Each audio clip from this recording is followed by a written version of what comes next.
antara PSI dengan rumah politiknya Pak Ganjar ya, ini merenggang, gitu merenggang, dan kami tetap ya waktu itu nggak ibaratnya nggak mencabut lah ya, nggak mencabut dukungan. Tapi kan kayak begini ya, yang namanya partai politik itu kan nggak cukup ya, hanya dengan deklarasi mendukung. Betul. Partai politik itu juga harus mengusung itu harus berkoalisi, ya berkoalisi artinya ya harus ada kenyamanan antara partai-partai yang berkoalisi tersebut, juga antara kader-kader si partai-partai yang berkoalisi tersebut, gitu. Nah, karena kerenggangan ini ya, rasa nyaman itu lama-lama hilang. Pak Prabowo sekarang ini Pak Prabowo yang bagus deh, top deh, gitu misalnya ya.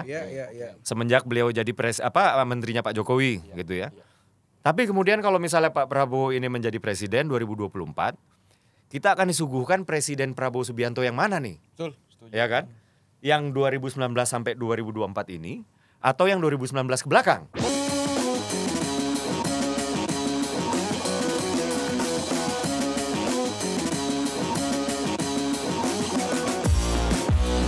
Along the way, gue juga tahu cobaan-cobaan yang sudah dihadapi oleh PDI dan gue respect di situ ya.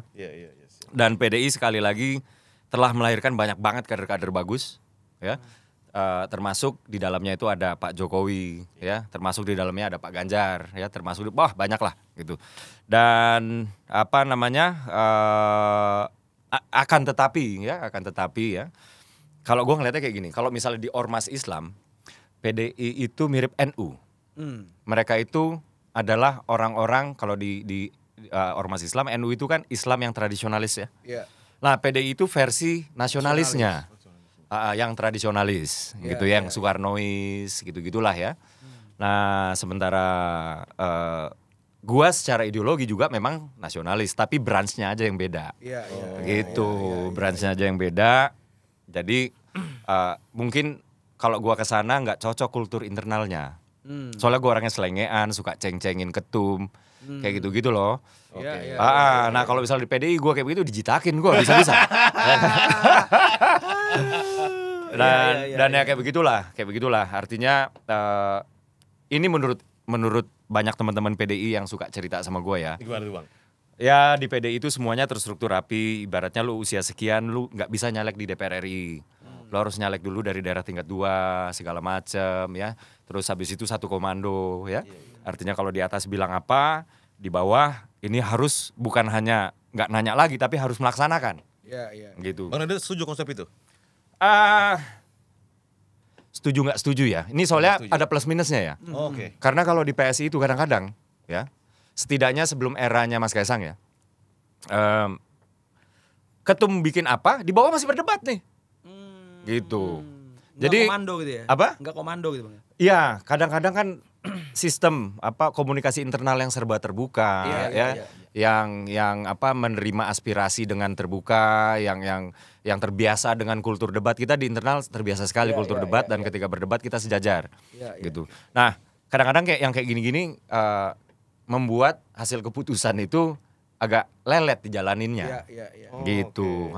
Sementara di kulturnya PDI yang satu komando tegak lurus itu, ini lebih efektif kadang-kadang ya. Plusnya berarti nih. Plusnya itu di situ. Cuman ya gitu, minusnya adalah gue nggak ngerasa bebas kalau gue di sana. Gitu. Kalau di PSI ini emang sebebas itu kita. Jadi kalau kita lagi ngumpul di DPP itu udah kayak tongkrongan sih sebenarnya. Aduh, asiknya di situ. Karena gairah itu jaga mungkin itu kali maksudnya. Iya. Terus ya Bang. Iya betul. Jadi nggak kaku gitu-gitu ya. Terus ya udah ceng-cengin ketum gitu. Lagi mau meeting ketum malah duduknya di lantai kayak gitu-gitu loh. Terus ya bercandanya itu dua arah ya. Artinya nggak cuman karena dia ketum dia berhak untuk ngerosting kadernya gitu ya. Nah, kader juga bisa ngerosting ketum kalau dia. Kembali lagi Bang ke PSI Bang. Aku bolak-balik ya di Jakarta lah katakan ya. Itu banyak banget baliho PSI dan Pak Jokowi Bang. Emang udah izin Bang ke Pak Jokowi Bang. Soalnya di partai lain nggak ada kayak Bang. Dulu PDI ya masih ada sih dulu ya. Ya setidaknya Pak Jokowi nggak keberatan lah. Jadi yang bisa gue bilang kayak begitu ya. Soal izin apa nggak izin mungkin gue nggak bisa jawab ya. Tapi setidaknya Pak Jokowi nggak keberatan ya. Dan PSI itu udah teruji lah kesetiaannya sama Pak Jokowi kan. Dari 2014 ya, dari pertama kali kita berdiri kita sudah sama Pak Jokowi. Walaupun kemudian di 2019 ada kocok ulang partai pendukungnya kan, ada yang ke sana, ada yang ke sini gitu-gitu ya. Nah, kita tetap sama Pak Jokowi ya. Kemudian belakangan ya kita tetap sama Pak Jokowi. Jokowisme. Iya. Belakangan walaupun ya ada kerenggangan ya antara Pak Jokowi dengan rumah politiknya ya, kita tetap sama Pak Jokowi. Kurang lebih sih begitu sih. Iya, berarti adanya PSI di Pak Prabowo karena Pak Jokowi. Ya, kita nggak bisa bohong lah ya bahwa ada kedekatan emosional yang kuat antara Pak Jokowi dan Pak Prabowo di satu sisi. Kemudian di sisi lain ada kerenggangan antara Pak Jokowi dengan Mas Ganjar juga dengan PDIP. Iya. Gitu. Dan yang kedua apa namanya ya? Gua harus deket nggak sih? Enggak, aman aja, Bang. Enggak apa-apa ya. Oke. Yang kedua, di sini kan ada Mas Gibran juga ya. Iya. Jadi kita yang ibaratnya sejalan terus sama Pak Jokowi ya, menebalkan lagi dukungan kita ke Pak Prabowo ketika Mas Gibran sah menjadi cawapresnya Pak Prabowo. Kurang lebih sih seperti itu sih. Karena kan di awal-awal PSI kan sempat mendukung Mas Ganjar dan Mbak Yeni kalau salah. Betul. Iya, Dan itu nggak terbatalkan sampai kami deklarasi mendukung Prabowo ya. Oke. Iya, jadi sebenarnya kan begini ya, kami kan mengadakan sebuah mekanisme yang namanya Rembuk Rakyat. Namanya Rembuk Rakyat, dan ini adalah sebuah mekanisme yang pijakan filosofisnya itu adalah begini. Selama ini kan masyarakat itu dibiasakan disuguhkan. Ini loh capres cawapres gitu. Silakan pilih gitu. Sementara proses memilih seseorang menjadi seorang capres dan cawapres itu kan prosesnya elit. Nah, biasanya ini yang kita lihat ini masyarakat nggak terlibatkan gitu. Nah, Rembuk Rakyat ini ingin melibatkan masyarakat, sebenarnya kayak begitu ya. Dan ketika masyarakat dilibatkan ya, kita melakukan sebuah polling online lah, kurang lebih seperti itu ya. Dan di sini ada Mas Ganjar yang kemudian suaranya itu lebih dari 50%. Kalau Mbak Yeni ini memang kami pilih karena keterwakilan perempuan. Bukan karena suaminya ada di PSI, Bang? Enggak. Rembuk Rakyat itu sebelum Gus Dohir masuk. Iya. Jadi diadakan itu kalau nggak salah 2022 awal, kemudian November Oktober itu kemudian kita putuskan gitu ya, hasilnya apa gitu. Nah, singkat cerita kami mendukung dua nama inilah gitu ya. Nah, kemudian karena satu dan lain hal ya, antara PSI dengan rumah politiknya Pak Ganjar ya, ini merenggang, gitu merenggang, dan kami tetap ya waktu itu nggak ibaratnya nggak mencabut lah ya, nggak mencabut dukungan. Tapi kan kayak begini ya, yang namanya partai politik itu kan nggak cukup ya, hanya dengan deklarasi mendukung. Betul. Partai politik itu juga harus mengusung itu harus berkoalisi, ya berkoalisi artinya ya harus ada kenyamanan antara partai-partai yang berkoalisi tersebut, juga antara kader-kader si partai-partai yang berkoalisi tersebut, gitu. Nah, karena kerenggangan ini ya, rasa nyaman itu lama-lama hilang, gitu. Ya mungkin Mas Kaisang sudah pernah mencoba ya waktu itu untuk membangun lagi rasa nyaman tersebut ya, dan bertemu dengan Mbak Puan ya waktu itu ya. Ya, dan apa namanya ya. Beliau sudah mencoba sih sebenarnya ya, tapi ya apa mau dikata. Nah, along the way di saat yang bersamaan ya, ketika kami sedang renggang-renggangnya ya dengan Mas Ganjar dan PDIP ya, kemudian Pak Prabowo datang ke kantor kami yang kecil dan imut-imut itu yang di Tanah Abang ya, dan mengubah persepsi kita semua tentang Pak Prabowo. Gitu. Jadi saat itu Pak Prabowo itu humble banget. Nggak ngomongin koalisi sama sekali, ya. Terus apa namanya kalau 2019 ini kan narasinya itu narasi yang tidak terima, kayak gitu ya, narasi yang marah, ya kan. Nah di 2023 saat kita ketemu itu sama sekali berbeda. Jadi saat itu Pak Prabowo bilang begini, bangsa ini terlalu besar dan terlalu kompleks untuk dikafling oleh 1-2 kelompok saja. Makanya untuk Indonesia 2045 Indonesia emas sudah menjadi negara maju, ya dibutuhkan syarat mutlak yaitu persatuan. Elit-elit politik harus bersatu. Terus habis itu 13 tahun sekarang sampai ke depan itu adalah yang paling menentukan apakah kita akan jadi negara maju apa enggak. Tapi satu hal yang pasti di saat-saat paling kritikal kayak sekarang kita harus bersatu. Nah, kurang lebih seperti itu ya. Dan kemudian Pak Prabowo juga pernah bilang ya bisa saja kita saat ini berkontestasi di sebuah pagelaran yang namanya pemilu, kurang lebih gitu ya. Tapi kan setelah itu apa? Kita akan menjadi mitra pembangunan nasional. Jadi kurang lebih seperti itulah narasi-narasi Pak Prabowo ya. Dan waktu itu saya ingat banget ya, Sis Grace Natali bilang, ini pertemuan tertutup nih. Ini gue bocorin aja ya. Pak, kita itu dari dulu udah mengkritik Pak Prabowo habis-habisan nih. Sampai ada sertifikat. Iya. Sertifikat segala macam, bahkan di Kopdarnas PSI itu judulnya Sis Grace Natali itu pidatonya The Prabowo Show. Jadi betul-betul striking banget gitu ya. Kok Bapak masih mau sih kesini? Sampai ibarat yang di kantor tuh presentasi ke kantor kecil yang imut-imut itu kan kira-kira seperti itu kan, Bang? Iya, betul. Sampai bahkan datang gitu ya. Dan apa jawaban beliau? Iya, dan disitulah Pak Prabowo merasa bahwa ini bukan soal besar kecilnya. Bahkan kalau bisa PSI masuk ke Senayan, dan saya doakan 2024 PSI masuk Senayan gitu ya. Jadi itulah ya, waktu beliau itu pertama kali ke kantor PSI, disitulah impresi kita tentang Pak Prabowo itu mulai berubah, belum sama sekali hilang. Gua duduk di agak belakang tuh, karena gua nggak mau duduk paling depan, takutnya kepotret.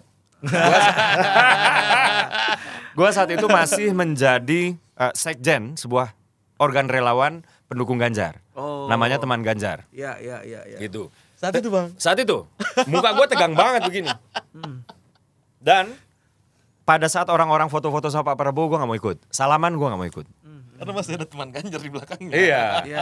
Dan Iya. belum terconvince juga sama ini orang beneran gak sih kayak begini, kayak gitulah. Kayak gitulah ya. Dan kemudian di pertemuan kedua itu di rumahnya di Kartanegara ya, yang di Kebayoran Baru. Tertutup lagi nih. Tertutup lagi dan narasinya mirip. Masih sama ya, soal persatuan, soal elit, dan beliau itu punya storytelling lah dari buku yang dibaca ya. Jadi ada sebuah daerah yang kaya, yang bla bla, kemudian daerah tersebut hancur karena elitnya saling berseteru terus-terusan gitu. Dan di sana ini poin penting nih. Di sana beliau mengatakan bahwa saya akui saya kalah ya dari Pak Jokowi ya. Saya akui sekian kali saya kalah. Dan kemudian saya ingin belajar dari Pak Jokowi dan berada di dekatnya Pak Jokowi untuk belajar dengan beliau. Dan dari sana saya menyadari bahwa Pak Jokowi ini negarawan, dan dari sana saya banyak belajar menjadi seorang pemimpin. Nah, kurang lebih seperti itu ya. Jadi di sini gue mulai mikir, Pak Prabowo ini udah sesepuh itu masih suka belajar. Jadi gue mulai mikir nih, beliau mengakui kekalahan. Beliau mengakui ada yang pernah beliau keliru dan lain-lain gitu ya. Itu diakuin semua tuh di pertemuan tertutup. Di sana gue berpikir bahwa ini orang seorang pembelajar. Dan tadinya gue yang ibaratnya gini lah. Oke lah Pak Prabowo sekarang ini Pak Prabowo yang bagus deh, top deh gitu misalnya ya. Semenjak beliau jadi menterinya Pak Jokowi gitu ya. Tapi kemudian kalau misalnya Pak Prabowo ini menjadi presiden 2024, kita akan disuguhkan Presiden Prabowo Subianto yang mana nih? Betul, setuju. Ya kan? Yang 2019 sampai 2024 ini, atau yang 2019 ke belakang? Betul. Kan kayak begitu ya? Betul Bang. Nah, setelah gue mendalam-dalami lagi ya, ketemu Pak Prabowo beberapa kali ya, gue diundang juga ketika di acara-acara parpol pengusung Prabowo ya, ngelihat bagaimana dia ini bicara, narasi apa yang mau disampaikan ya dan lain-lain. Kemudian gue menyadari bahwa Prabowo Subianto ini adalah seorang pembelajar. Walaupun udah sesepuh itu. Ya. Dan logika gue sih, seorang pembelajar itu gak mau kembali menjadi dirinya sewaktu belum belajar. Gitu. Dan ini apakah dia belajar atau acting kan begitu ya. Nah, kesimpulan gue adalah beliau itu seorang pembelajar. Jadi itu bukan acting yang ibaratnya diapain ya, dibuat-buat. Apalagi Pak Prabowo ini agak susah memang, apa namanya, kayak ini yang gue dengar dari teman-teman Gerindra ya. Misalnya diatur-atur gitu ya. Mungkin mirip kayak Opung lah. Orang ini genuine banget gitu. Jadi kalau misal diatur-atur soal sikap gitu-gitu, memang agak susah Pak Prabowo gitu. Dan agak ceplas-ceplos juga sama kan Bang? Sama banget, sama banget. Nah, orang genuine kadang-kadang ceplas-ceplosnya itu bikin tim ses pusing. Satu sisi dia nggak blunder yang satu sisi diatur nggak mau bos. Pasang badan bagaimana? Cuman itulah ya. Cuman karena beliau itu genuine, itulah yang membuat gua berpikir bahwa ini bukan acting. Tapi ini adalah pembelajaran yang dia udah dapat semenjak beliau itu dekat sama Pak Jokowi gitu. Dan proses pertama kunjungan belasan Kertanegara, Sudut Pandang Abang itu sepakat juga PSI di pengurus pusat seperti itu. Nah, setelah rembukan, ini baru pertama kali gua buka di sini. Oke? Mantep nih. Terus. Aman ya? Suatu hari ya, para pembina ini mengumpulkan pendapat kita. Oke. Dipanggilnya tapi satu-satu. Satu-satu. Kemudian datanglah gua ya. Gua nggak mau nyebut nama ya, siapa yang memanggil. Kemudian gua ditanya, menurut lu kita harusnya mengusung siapa di Pilpres gitu ya. Opsinya kan ada 3 tuh. 1 Ganjar, 2 Prabowo, 3 menjomblo. Enggak, Anies itu udah bukan pilihan kita lah. Gua takut nyerang nanti. Lanjut Bang. Nah, waktu itu gue bilang begini, kalau ketokohannya, waktu itu gue masih jadi relawan Ganjar loh. Teman Ganjar tuh masih Bang. Kalau tokohnya, gue sih Ganjar ya. Tapi gue nggak bisa ngebayangin kita berkoalisi sama PDI. Gue bilang kayak begitu. Ya ini kan kita merujuk kepada keadaan hubungan yang tidak erat lah antara PDI dengan PSI saat itu kan. Gue nggak bisa ngebayangin gitu. Sehingga kalau aja mengusung Pak Ganjar itu harus nggak harus berkoalisi dengan PDI, gue dengan mudah bilang Pak Ganjar gitu. Apalagi waktu itu gue masih di relawan. Tapi karena kita harus berkoalisi sama PDI, menurut gue kita mendingan jomblo aja bro. Gue bilang kayak begitu. Bukan Pak Prabowo ya? Belum. Apalagi tuh Gibran masuk ke sana itu masih jauh dari, bahkan isu aja belum tuh. Dan Pak Prabowo itu belum datang. Gitu. Dan meyakinkan seorang Dede Prayudi untuk pindah ke Prabowo itu prosesnya agak lumayan panjang. Prosesnya agak lumayan panjang gitu. Karena gue ada pertanyaan begini. Waktu itu kan udah mulai nih, sebagian PSI ke Prabowo, sebagian PSI ke Ganjar. Dan kita kader itu dibebaskan selama partai belum menentukan sikap. Partai juga mau melihat sikap-sikap kader-kadernya seperti apa dan dibebaskan lah gitu ya. Nah ini salah satu yang mungkin membedakan antara PSI sama PDI. Kalau PDI kan sebelum partai menentukan sikap, kader itu nggak boleh ngomong apa-apa.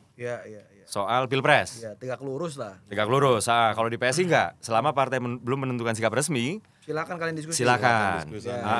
Saring-saring dulu. Ya. Dan apa namanya? Tadi poin gua apa ya? Intinya tuh meyakinkan gue itu agak susah ya. Dan gue ada 2 pertanyaan. Misalnya kayak gini. Oke, keraguan-raguan. Gue memang lebih in favor ke Ganjar ya. Tapi gue juga punya keraguan-raguan saat itu. Gitu. Kalau misalnya Pak Ganjar terpilih jadi presiden, will he be the best version of Ganjar Pranowo? Gitu. Apakah dia akan menjadi Ganjar Pranowo versi terbaiknya? Gitu. Karena ya beliau ini kan tegak lurus betul gitu ya. Dan beliau ini bisa dibilang kader biasa. Sama kayak Pak Jokowi gitu. Nah, Pak Prabowo juga ada pertanyaan gua. Gitu. Kalau Pak Prabowo terpilih jadi presiden, kita disuguhkan Prabowo yang mana? Tadi kan udah kita bahas ya. Apakah Pak Prabowo yang 5 tahun terakhir atau yang sebelum-sebelumnya gitu. Yang sebelum-sebelumnya jangan, gua nggak mau kalau yang sebelum-sebelumnya, kurang lebih begitulah ya. Nah, bisa dibilang pertanyaan gua soal Pak Ganjar ini sampai sekarang belum terjawab. Ya.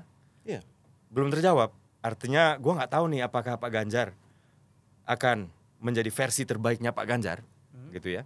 Atau Pak Ganjar itu ya menjadi kader partai aja nanti, gitu. Kalau dia terpilih jadi presiden, gitu. Karena kalau kita trace ke belakang, Pak Ganjar ini kader yang sangat ideologis di PDI. Ini kita to be fair aja ya. Beliau ini sudah bergabung semenjak kuliah. Semenjak beliau ini masih kuliah, gitu. Sehingga nggak bisa, ibaratnya apa ya?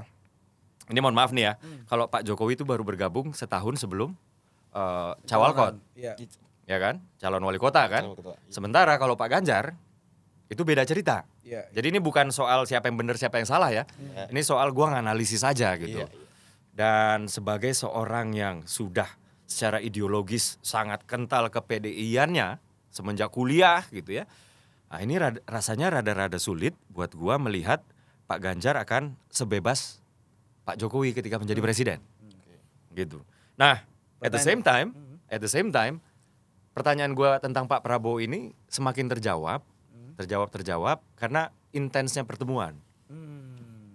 Jadi antara misalnya Prabowo yang ke kantor PSI atau PSI yang ke Kartanegara, atau kita datang ke acaranya Gelora waktu itu deklarasi Ganjar Pranowo Prabowo Subianto. Kita juga ke kantornya diundang juga kita sama sama beberapa partai pengusung lah ya. Kita diundang dan di sana mulai kejawab begitu bahwa Pak Prabowo ini adalah seorang pembelajar ya. Dan dari logika, karena gue juga adalah seorang pembelajar ya. Walaupun beliau itu sudah sepuh banget, tapi masih mau belajar, dan logika gue adalah seorang pembelajar itu nggak akan mau kembali menjadi dirinya seperti waktu dia masih belum belajar gitu. Iya, tapi ini kan agak kontradiktif. Yang Tempo kemarin luncurkan itu tentang Pak Jokowi, Pak Prabowo dan Mas Gibran. Konon katanya pertemuan Pak Jokowi dengan Pak Prabowo, Bang, itu Pak Jokowi agak marah, bukan marah, mengevaluasi lah kira-kira ke Pak Prabowo ya. Kalau di dalam konteks Tempo yang kemarin ini ya, katanya Pak Prabowo masih kurang senyum, ya karena masih tadi kalau abang bilang genuine yang terserah dia lah gitu, ya akhirnya malah menyulitkan tim ses gitu, soal dia ngomong apa dan sebagainya.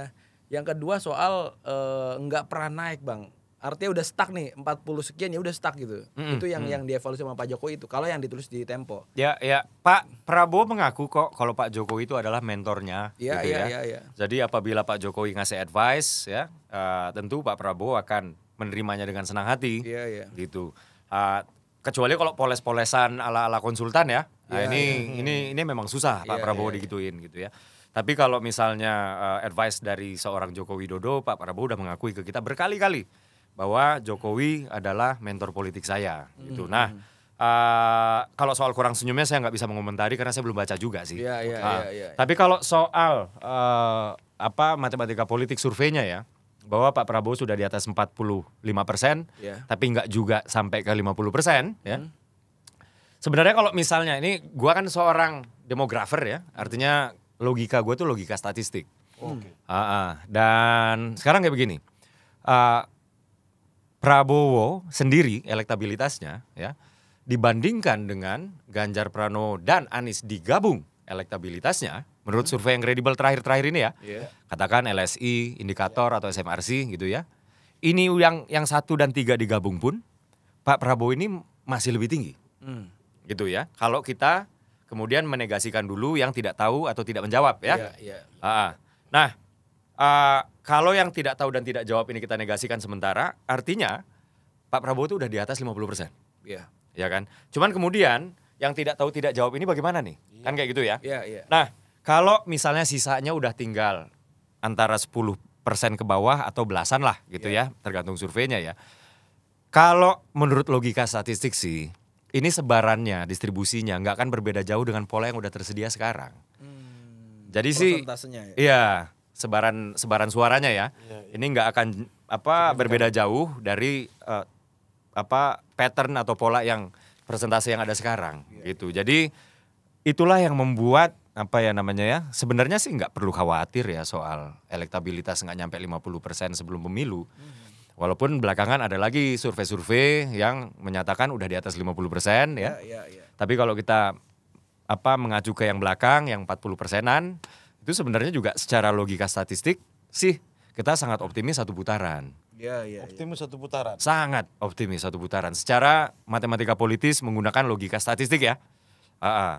Kita optimis 1 putaran.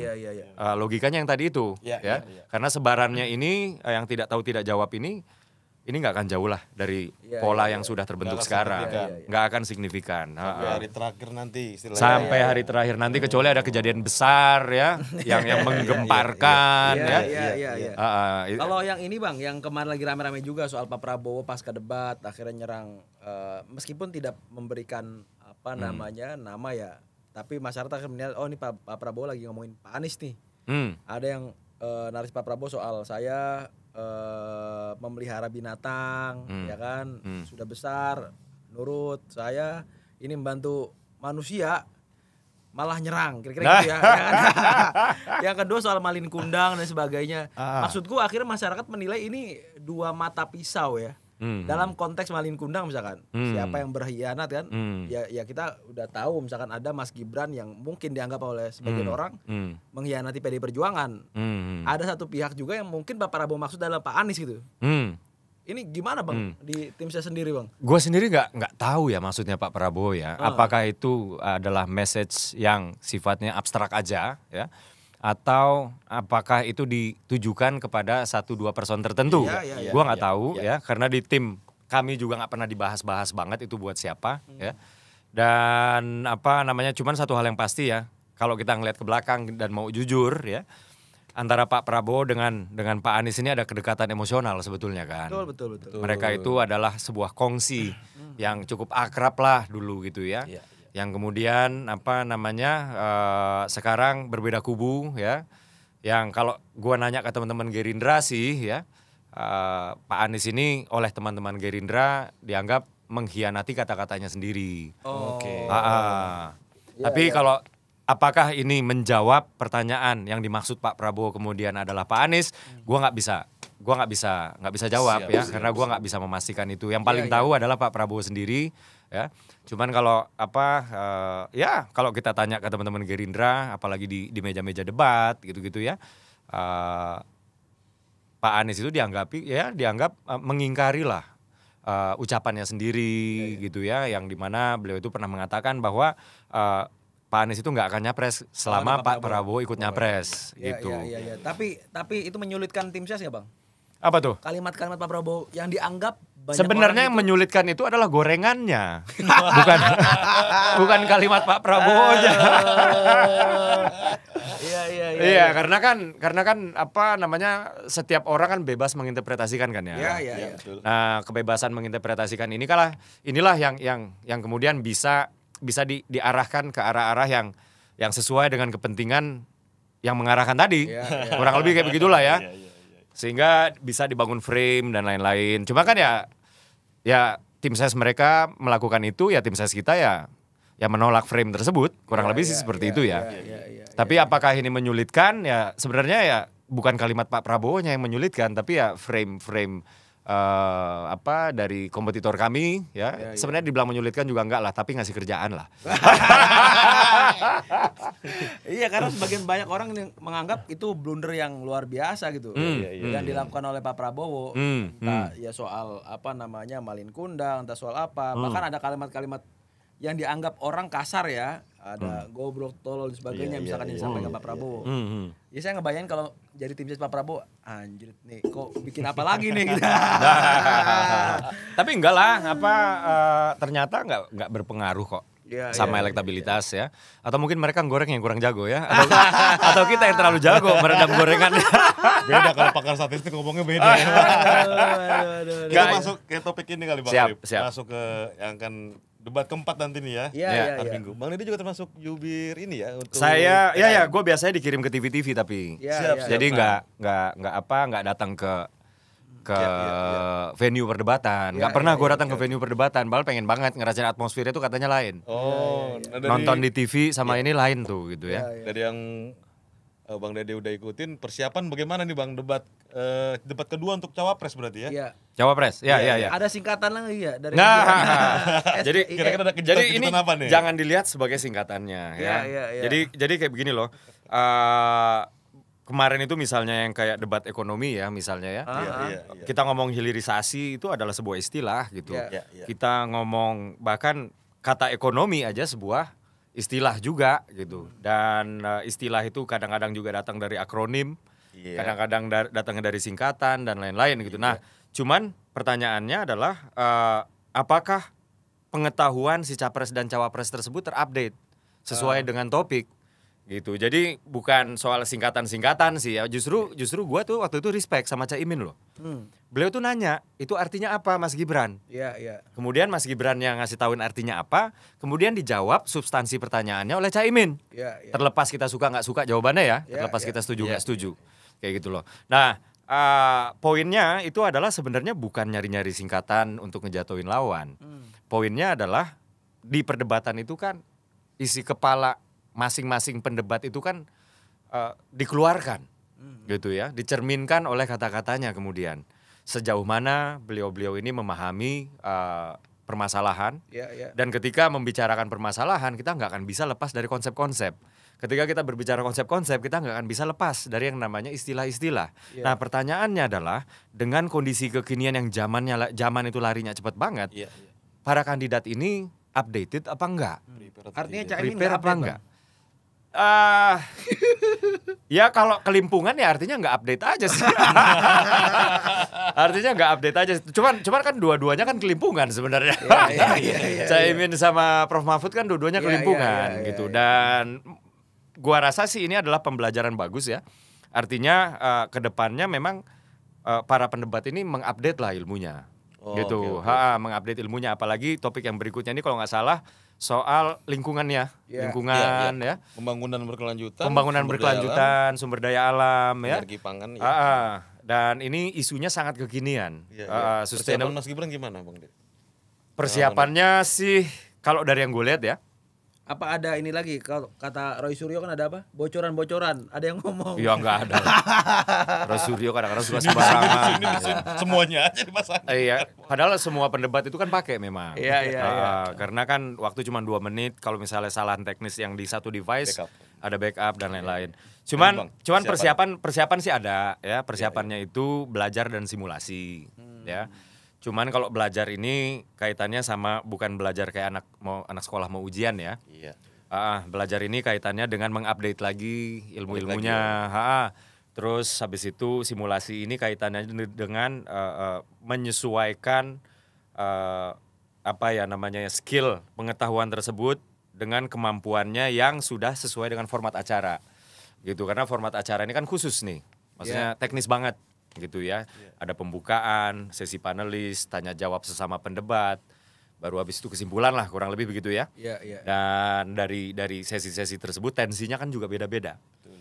Dan disinilah yang kemudian kenapa latihan simulasi itu penting ya. Tapi satu hal yang pasti, baik itu Pak Prabowo maupun Mas Gibran, itu kalau setiap debat selalu mempersiapkan diri, artinya nggak mau lah yang namanya meremehkan lawan. Dan ini mengingatkan gue sama filosofinya Pep Guardiola waktu masih ngelatih Barcelona. Apa tuh Bang? Jadi mereka itu ya percaya diri karena persiapannya cukup. Bukan karena percaya diri maka nggak menyiapkan diri. Jadi waktu ngelawan Getafe aja nih, ibaratnya yang klub papan bawah, gue kan penggemar sepak bola ya. Makanya gue filosofi kayak gitu gue belajar. La Liga nih, ngomongin La Liga. La Liga dulu ya, walaupun gue fans Liga Inggris sebenarnya. Lanjut Bang. Iya, waktu lawan Getafe aja disorot lah ya latihannya tim Barcelona gitu ya. Ini mereka latihannya serius banget, serius dan customize. Artinya dipelajarin Getafe itu seperti apa gitu loh. Terus habis itu dipelajarin kekuatannya di sini, kelemahannya di sini, pemain yang kita harus hati-hati tuh yang gini. Maka kemudian mereka latihan sudah di-customize sesuai dengan bentuk perlawanan terhadap Getafe dan akhirnya benar-benar menang 5-0, 6-0 kayak gitu loh. Dan itulah dia hal yang sama lah yang dilakukan oleh Pak Prabowo dan Mas Gibran gitu. Jadi nggak pernah kita sombong meremehkan lawan ya. Itu nggak pernah lah. Apalagi menjatuhkan seperti yang dianggap itu nggak menjatuhkan. berarti di debat nanti dengan tema-tema tadi agraria, masyarakat desa, lingkungan, energi dari Bang Dede atau PSI sendiri optimis Mas Gibran akan sukses dengan persiapan karena akan sukses. Tapi kan harus dilihat lagi. Saya yakin banget ya Pak Mahfud dan Caimin pasti kan persiapannya juga akan lebih baik lagi, ya kan? Karena kemarin itu Mas Gibran betul-betul underdog ya, yang kemudian ya gua aja nih kalau lagi mau debat itu seneng banget diremehin dulu. Itu kan membuat lawan tuh kadang-kadang agak meleng dikit ya. Baru digas. Iya, baru digas. Nah, debat berikut ini kan kami meyakini bahwa posisi Mas Gibran kayaknya itu udah nggak underdog lagi gitu, dan buat kami posisi underdog itu lebih menguntungkan sebenarnya. Iya. Gitu. Dan karena udah nggak underdog lagi, kami meyakini bahwa si cawapres ya, nomor 1 yaitu Caimin, si cawapres nomor 3 yaitu Prof Mahfud, ini pasti akan lebih prepare gitu. Dan ya ini pasti lebih seru. Ada ujang-ujang sedikit sama Pak Jokowi buat Mas Gibran. Kenapa? Nggak ada ujangan sedikit yang Bang Dede tahu? Ya enggak lah, soal kayak gitu Pak Jokowi harus menjadi presiden kan. Oke. Gitu. Jadi kalau Mas Gibran membutuhkan katakanlah materi segala macam, konsultasi, itu biasanya dari tim. Gitu, yang langsung dikomandoi oleh ketua TKN. Bang Rosan, betul. Ya.